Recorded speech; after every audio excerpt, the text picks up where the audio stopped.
Bagaimana pandangan Islam terhadap kecerdasan buatan AI dalam fatwa agama? Tidak bisa bertanya kepada AI, karena AI bukan manusia.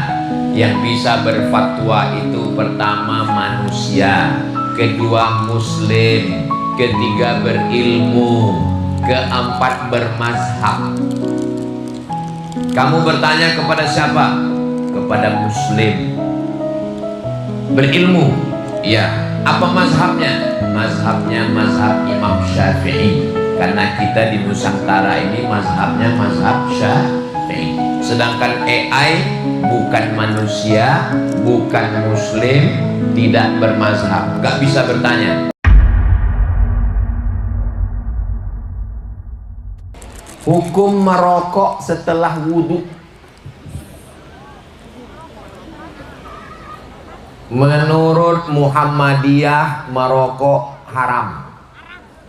Menurut Mufti Mesir merokok haram. Menurut Majelis Ulama Indonesia merokok haram bagi ibu hamil, orang sakit, ibu menyusui. Tapi bagi orang yang sehat makruh. Saya jelaskan dua-dua supaya jamaah jangan bingung. Nanti kalau ada ustadz yang mengatakan haram, berarti dia pakai fatwa Mesir, Saudi Arabia, Muhammadiyah. Kalau ada yang bilang makruh, berarti dia pakai fatwa Nahdlatul Ulama dengan Majelis Ulama Indonesia. Jelas? Kalau ada orang habis berwudu, dia merokok. Pas ditanya, kenapa kau merokok? Aku pilih yang makruh. Berarti sama seperti orang habis wudu makan jengkol. Hukum makan jengkol makruh. Apakah wudhunya batal? Tidak. Itu hukum merokok kalau dilaksanakannya selesai wudhu atau setelah wudhu atau sebelum wudhu. Kalau dia berpendapat itu makruh, wudhunya tidak batal. Kalau dia berpendapat rokok itu haram, kenapa dia merokok? Pasti tanya, menurutmu rokok itu haram, kenapa kau merokok? Karena yang haram itu kalau beli, kalau dikasih makruh. Ada orang begitu. Apa pandangan Ustadz tentang aliran Syiah? Syiah terbagi dua. Yang satu Syiah ekstrim, bukan es krim, ekstrim. Yang satu lagi Syiah yang moderat. Syiah yang moderat berbeda dengan kita dalam masalah fikih. Fikihnya fikih Imam Ja'far Shadiq, di Al-Azhar diajarkan. Di dalam Fiqhul Islami wa Adillatuh Syekh Wahbah Zuhaili ada namanya fikih Ja'far Shadiq. Yang Syiah ekstrim ini mengkafirkan sahabat Nabi. Ini yang kafir. Adapun Ali Khamenei yang mati dibunuh oleh Amerika, Donald Trump, dia memfatwakan tidak boleh mencaci maki sahabat Nabi. Maka dengan begitu ulama Al-Azhar mengatakan dia bukan ekstrim, karena dia tidak mencaci maki sahabat Nabi. Jadi terbagi dua, ada yang moderat, ada yang ekstrim. Bagaimana cara kita membedakan dia moderat atau ekstrim? Lihat dia. Adapun yang tinggal di Inggris, orang Kuwait, namanya Yasir Al-Habib, Syiah juga ekstrim. Dia mencaci maki Aisyah. Dia katakan Aisyah di neraka. Ada videonya. Ini kafir karena dia ekstrim. Sedangkan yang moderat, dia tetap menghormati sesama kita, bahkan mengeluarkan fatwa tidak boleh mencaci maki sahabat Nabi. Sedangkan kita ahlu sunnah mencintai sahabat Nabi. Makanya kalau bulan Ramadan tarawih, Al-Khalifatul Awwal Sayyiduna Abu Bakrin Siddiq. Apa jawabnya? Radhiyallahu anhu. Karena kita mendoakan supaya mereka diridhoi Allah Subhanahu wa ta'ala.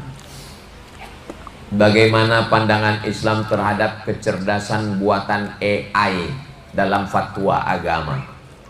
tidak bisa bertanya kepada AI, karena AI bukan manusia. Yang bisa berfatwa itu pertama manusia, kedua muslim, ketiga berilmu, keempat bermazhab. Kamu bertanya kepada siapa? Kepada muslim. Berilmu, ya. Apa mazhabnya? Mazhabnya mazhab Imam Syafi'i. Karena kita di Nusantara ini mazhabnya mazhab Syafi'i. Sedangkan AI bukan manusia, bukan muslim, tidak bermazhab, nggak bisa bertanya. Tapi sebagai mahasiswa untuk mengumpulkan informasi bisa. Karena AI mengumpulkan informasi dari kitab ini, dari kitab ini, dari kitab ini.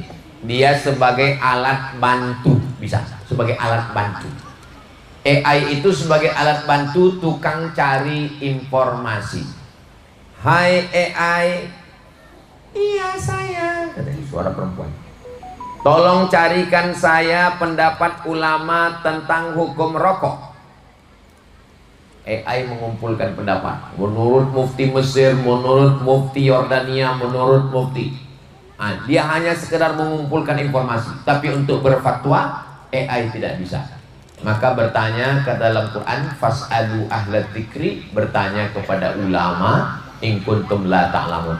Alhamdulillah kita di Sulawesi Tenggara punya ketua Majelis Ulama Indonesia, punya guru-guru, bertanyalah kepada guru-guru kita insyaallah. Demikian, wallahu a'lam bishawab.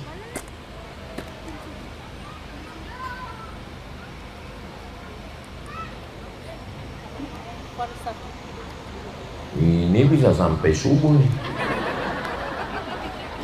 Bagaimana tanggapan Ustadz mengenai Islam Sunni, Syiah, dan Wahabi? Kita mengikut sunnah Nabi, maka kita disebut dengan Islam Sunni. Sunni diambil dari kata sunnah, karena kita adalah ahlus sunnah wal jamaah. Syiah, dia melampau batas mencintai Sayyidina Ali, sampai mengkafirkan Abu Bakar dan Umar karena merampas kepemimpinan Ali. Kata dia setelah Nabi meninggal itu yang layak menggantikannya adalah Ali. Abu Bakar dan Umar ini merampas Ali, maka Abu Bakar dan Umar, Utsman, sahabat Nabi semuanya kafir. Kalau dia mengkafirkan sahabat Nabi, maka dia Syiah yang tertolak. Tapi kalau dia tidak mengkafirkan sahabat Nabi, dia Syiah yang moderat. Kita berbeda fikih saja dengan dia. Adapun persimpangan perbedaan kita dengan Wahabi ada 3. Ingat baik-baik. Yang pertama, Wahabi membid'ahkan suatu perbuatan yang kita masih ikhtilaf. Tentang tahlilan, tentang maulid Nabi, tentang Isra Mi'raj, tentang baca Yasin bersama, tentang berdoa bersama, tentang zikir bersama. Bagi mereka itu bid'ah.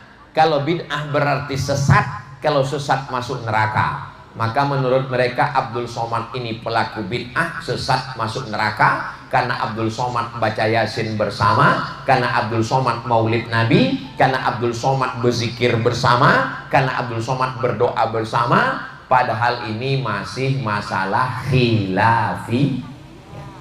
2. Wahabi mewajibkan jenggot. Kalau berjenggot wajib, berarti mencukur jenggot haram. Maka siapapun yang mencukur jenggot haram, haram, haram. Orang yang melakukan haram setiap hari berarti dia fasik. Orang yang mencukur jenggot nggak boleh jadi imam karena dia fasik. Orang yang mencukur jenggot nggak boleh jadi saksi nikah karena dia fasik. Orang yang mencukur jenggot nggak boleh jadi saksi pengadilan karena dia fasik. Menurut Wahabi. Padahal hukum mencukur jenggot masih khilafiyah. Ustaz kok nggak berjenggot? Belum tumbuh. Kami kan masih sebaya dengan. 3. Mereka memahami ayat-ayat mutasyabihat. Kalau Tuhan menanam kaktus, kaktus ditanam berpetak-petak. saya agak kurang fokus karena sudah datang nasi kotak. Itu cara buat pantun, jadi 2 dulu di ujung, terus 2 dulu. Masih bisa kan? Itu contoh pantun. Sampai mana tadi? Yang ketiga, mereka memahami ayat-ayat mutasyabihat secara tekstual. Contoh, yadullah fauqa aidihim, tangan Tuhan. Mereka katakan tangan Allah. Sedangkan Ahlus Sunnah nggak boleh mengatakan tangan Allah. Makna tangan Allah itu kekuasaan Allah. Ditakwil. Menurut Wahabi, siapa yang mentakwil berarti kafir. Mereka mengkafirkan saya karena saya mentakwil ayat-ayat mutasyabihat. Itu kenapa mereka mengejek saya di internet, dibilangnya UAS, Ustadz Ahli Syubhat. Karena saya mentakwil ikut mazhab Imam Abil Hasan Al-Asy'ari. Cari ceramah saya tentang ini 2 jam di internet. Keywordnya tulis di YouTube, takwil, UAS takwil, UAS takwil. Nanti dapat video persimbangan perbedaan dengan Wahabi. Bagaimana cara menyatukan kalau ada saudara keluarga yang tak mau saling memaafkan? Buat acara kumpul keluarga. Jangan buat halal bihalal, nanti dia nggak datang. Apa nama acaranya? Coffee morning. Apa nama acaranya? Family gathering. Ada satu acara lagi yang pasti dia datang, bagi warisan. Datang. Acara, marilah kita undang Ustadz saling memaafkan. Insya Allah. Apakah dalam menjalani hidup ini cukup dengan sabar agar semua baik-baik saja? Enggak bisa. Pak Haji, anak gadis bapak dibawa orang. Sabar. Mati kita. Bapak, istri bapak tadi saya lihat di rumah makan sama orang. Serahkan pada Allah. Ibu, suami ibu tadi saya lihat jalan-jalan sama pelakor.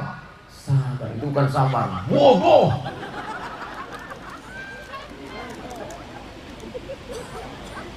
Sabar itu 3. Sabar yang paling rendah, sabar yang tengah, sabar yang tinggi. Sabar yang paling rendah adalah sabar ketika kena musibah, sabar ditipu orang, sabar sakit, sabar kena balat bencana, itu sabar. Sabar paling bawah. Sabar yang kedua adalah sabar ketika ada kesempatan untuk buat dosa. Bapak jalan-jalan ke mall, tiba-tiba datang orang melempar kertas nomor handphone. Terus bapak lihat, bapak buang. Itu namanya bapak sabar. Padahal ada kesempatan. Lihat kanan kiri nggak ada. Sabar. Bapak ditelepon orang.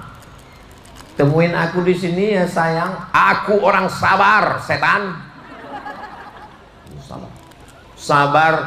Datang orang mau ngajak bapak korupsi. Ini ada uang 1 koper. Tidak.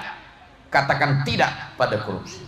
Ini sabar. Kenapa? Karena CCTV menyala. Sabar yang paling tinggi adalah sabar dalam beribadah. Sabar nggak makan, nggak minum, padahal makanan halal. Puasa Senin Kamis. Sabar untuk mengeluarkan harta, zakat, wakaf, infak, sedekah, bangun masjid, padahal dia mau beli itu, beli ini. Itu sabar. Itu namanya sabar. Adapun orang yang diejek, saya kalau diejek orang, saya lapor ke Polda. Ada orang yang saya lapor ke Polda? Ada. Diejeknya saya di internet, saya screenshot, saya print, pergi saya ke Polda. Kata bapak Polda, nanti Ustaz di BAP. Enggak apa-apa, BAP aja silakan. Panggil saya ke kantor kejaksaan, ke pengadilan. Datang saya khusus. Pas saya datang, dia nggak datang. Saya tanya, mana yang ngejek? Mencret. Jangan diam. Jangan diam kalau diejek. Jangan ibu diam. Perempuan ini sekarang banyak dieksploitasi, dibodoh-bodohi. Jangan diam. Laki-laki juga jangan diam. Jangan takut. Perempuan dibela oleh Komisi Perlindungan Perempuan. Laki-laki nanti kita buat Komisi Perlindungan Laki-laki yang teraniaya. Anak-anakku VVIP, kalau ada orang ngejek, ada orang membuli, jangan diam, ya, jangan diam. Lapor sama papa, lapor sama mama, ya. Udah saya didik semua, udah. Anak saya gitu, anak saya ponakan saya bawa ke batang pisang. Ada orang di kelas mengejek? Nggak ada. Ada, Hasik, Bibi, Sami, ada yang ngejek? Nggak ada. Kalau ngejek, tinju dia. Tinju batang pisang. Jangan, kalau anak kita ngadu ke kita, jangan kita marahi dia. Papa, ada orang ngejek di sekolah. Sabar ya nak, mati dia. Anak saya bilang, kalau ada yang ngejek kau di sekolah, lapor. Nanti ku datang ke sekolah. Kalau ayahnya nanti ngelawan, bah, ayahnya ku tunggu. Ajarkan anak kita. Ini anak-anak ini sekarang dibully sampai meninggal, anak dibully, disakiti, ngelapor ke orang tuanya nyuruh diam. Saya nggak senang begitu. Anak-anak ini kita bangkitkan. Gimana VIP? Semangat? Takbir.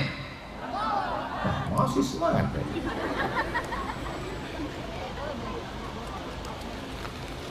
Kok nggak habis-habis kertas ini?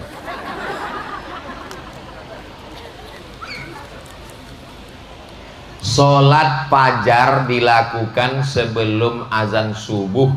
Ada juga pendapat sesudah sholat subuh, waktu mulai pagi sebelum sholat duha.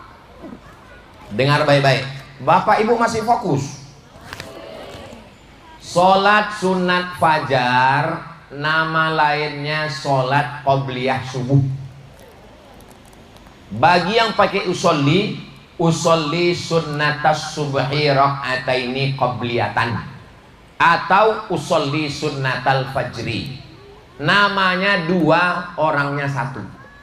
Siapa tadi yang ceramah? Abdul Somad. Oh enggak, UAS. Sama. Sholat sunat fajar sama dengan 2 rakaat qobliyah subuh. Waktunya setelah azan. Azan yang kedua. Kalau di Makkah, Madinah, azan yang kedua, bukan azan pertama. Setelah azan kedua, sholat sunat. Ayatnya rakaat pertama, qul ya ayyuhal kafirun. Rakaat kedua, qul huwallahu ahad. Pahalanya khairum minad dunya wa ma fiha, lebih baik daripada dunia beserta isinya. Itu. Sedangkan sholat yang dilaksanakan setelah terbit matahari namanya sholat sunat isyraq. Pakai qaf. Sholat sunat isyraq. Syaratnya 3. 1. Man sholat subha fi jama'atin. Sholat subuh berjamaah di masjid. Habis sholat subuh, summa qa'ada yadhkurullah, duduk di masjid. Duduk. Terserah mau zikir, mau baca Quran, duduk. Hatta tatul asyam, sampai terbit matahari. Lewatkan 15 menit, karena waktu terbit matahari itu waktu dipakai untuk menyembah setan. Lewatkan 12 menit. Setelah itu sholat sunat isyraq 2 rakaat. Pahalanya seperti haji dan umrah. Hadisnya hadis hasan, ada dalam Sunan Tirmidzi, tidak diragukan dalilnya, tidak ada ikhtilaf. Itu perbedaan sholat sunat fajar dengan sholat sunat isyraq. Ulang sekali lagi Pak Ustadz, nanti tonton di YouTube, jangan lupa tonton channel Ustadz Abdul Somad Official, subscribe, like, share, and comment. Sebelum membuka pintu waktu pagi, kita membaca surat Ikhlas, Al-Falaq, An-Nas, ayat kursi. Itu namanya zikir harian. Zikir harian 10. Zikir harian 10. Habis subuh baca sekali, habis maghrib baca sekali. Kenapa habis subuh? Karena habis subuh awal hari. Kenapa habis maghrib? Habis maghrib awal malam. Jadi malaikat itu jaga kita sip-sipan. Siang, malaikat siang, malaikat malam. Zikirnya 10. Pertama, istighfar. Astaghfirullah. Bunyi istighfar, astaghfirullahalazim. Ada juga orang disuruh istighfar. Istighfar. Istighfar itu bunyinya astaghfirullahalazim. Kalau mau panjang, astaghfirullahalazim alladzi la ilaha illa huwal hayyul qayyum wa atubu ilaih. 1 cukup, 3 bagus. Habis istighfar, Al-Fatihah. Habis Al-Fatihah, qul huwallah 3 kali. Habis qul huwallah, Al-Falaq sekali. Habis Al-Falaq, An-Nas sekali. Habis An-Nas, awal Al-Baqarah alif lam mim sampai wa ulaika humul muflihun. Habis itu ayat kursi. Habis ayat kursi ujung Al-Baqarah lillahi ma fis samawati wa ma fil ardh. Habis itu tahlil afdalul dzikri fa'lam annahu la ilaha illallah. 100 bagus, 40 bagus, nggak sanggup 30, nggak sanggup 10, nggak sanggup mati aja. 10 pun nggak mau. Tutup yang ke-10 solawat. Sependek-pendek solawat, Allahumma sholli ala Sayyidina Muhammad wa ala ali Sayyidina Muhammad. Kalau anaknya sakit, bacakan di botol air yang 10 tadi, minumkan ke anak, dimandikan, siraman terakhir setelah mandi disiramkan. Kalau tempat usahanya kena sihir, kena santet, disiramkan. Suami yang malas sholat dihembuskan. Mana tahu dia diganggu jin setan. Suami yang kena pelet dibacakan ke air minumnya supaya peletnya lepas. Karena di situ ada anti pelet. Wa min syarrin naffatsati fil uqad. Dari kejahatan perempuan yang meniup-niup simpul. Rambut suami itu dicuri, diikat di simpul tali oleh dukun-dukun. Nafas ini dibacakan. Kalau suami, istri, anak sakit, dibacakan yang 10 tadi, ditiup ke telapak tangan, diusapkan ke kepala, ke wajah, ke badan. Kalau membacakan untuk diri sendiri pas mau tidur malam, dibacakan ke telapak tangan,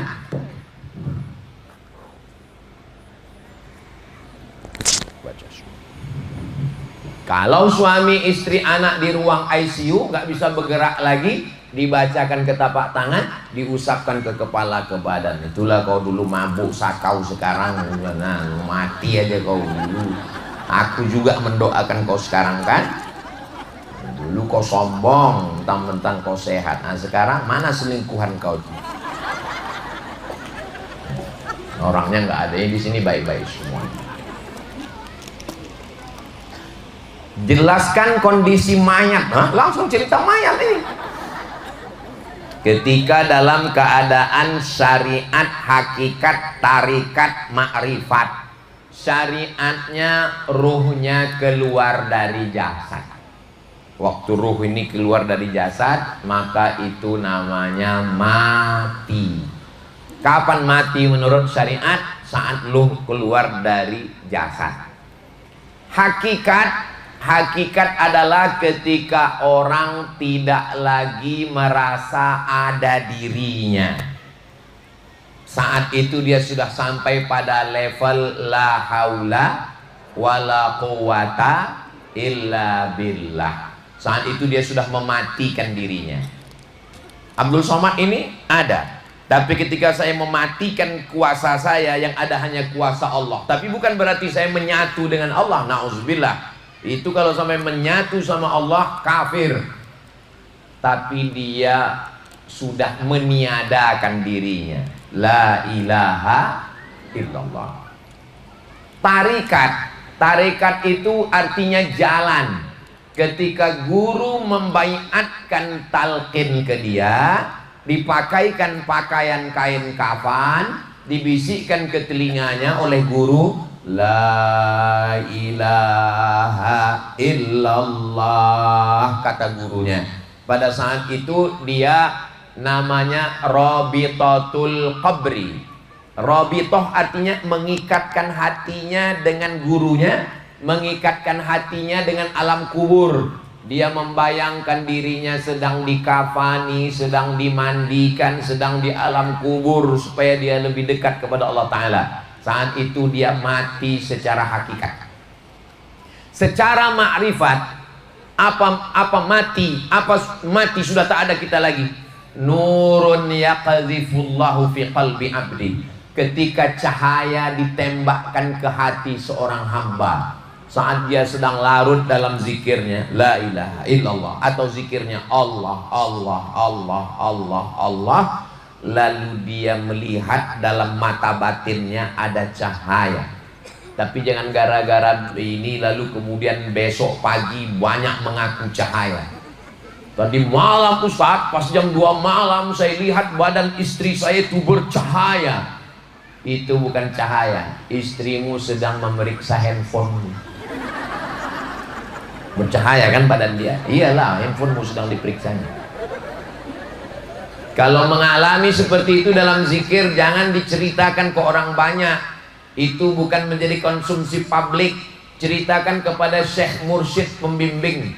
Man la syaikhalahu fasyaitanu syaikhuhu. Siapa yang tidak berzikir dengan guru mursyid, maka tiada, setanlah yang jadi pembimbingnya. Maka tanyakan, guru, tadi malam waktu saya sedang berzikir, tiba-tiba ada cahaya terang benderang. Apakah ini dari Allah atau dari setan? Saya sedang berzikir Allah, Allah, Allah, Allah, Allah, Allah. Tiba-tiba datang bisikan ke telinga saya pakai bahasa Arab. Ya Abdus Somad, anta waliyun min awliyai. Wahai Abdul Somad, kau adalah waliku. Diam kau setan. Kenapa Ustaz bilang itu setan? Karena dia menyuruh saya ngaku wali. Mana mungkin saya wali? Kenapa Ustaz nggak yakin diri Ustaz wali? Saya naik pesawat masih melihat pramugari. Wali mana lagi nampaknya pramugari? Ada orang yang mengaku wali, datang ke majelis. Di majelis itu dituangkan air minum. Yang nuangkan air minum itu perempuan. Yang menuangkan air minum itu perempuan. Ini wali-wali semua. Yang satu ini ngaku-ngaku wali. Ini wali-wali Allah semua. Yang nuangkan perempuan. Setelah selesai minum mereka, lalu yang ngaku wali ini ngomong, kalian katanya wali-wali Allah, kenapa kalian mau minum air minum yang nuangkan perempuan? Kata yang ngaku wali. Terus yang wali-wali asli itu ngomong, loh, yang nuangkan tadi perempuan. Iya, kami nggak tahu, kami nggak ngelihat. Paham? Saya ulang lagi. Memang jam-jam segini susah ngangkat. Wali. Yang ini ngaku-ngaku wali. Datang perempuan nuangkan air minum. Yang mereka mau minum. Habis itu ngaku wali ini marah kepada wali yang asli. Kalian katanya wali-wali, kenapa kalian minum padahal yang nuang perempuan? Kata wali-wali ini, kami nggak tahu kalau yang nuang tadi perempuan. Kau tahu, berarti kau nengok, kami enggak. Paham? Mereka yang nuang air aja nggak nengok. Saking kan dia sudah bersama dengan Allah SWT. Ini lewat perempuan keluar gimana? Ngaku wali murid.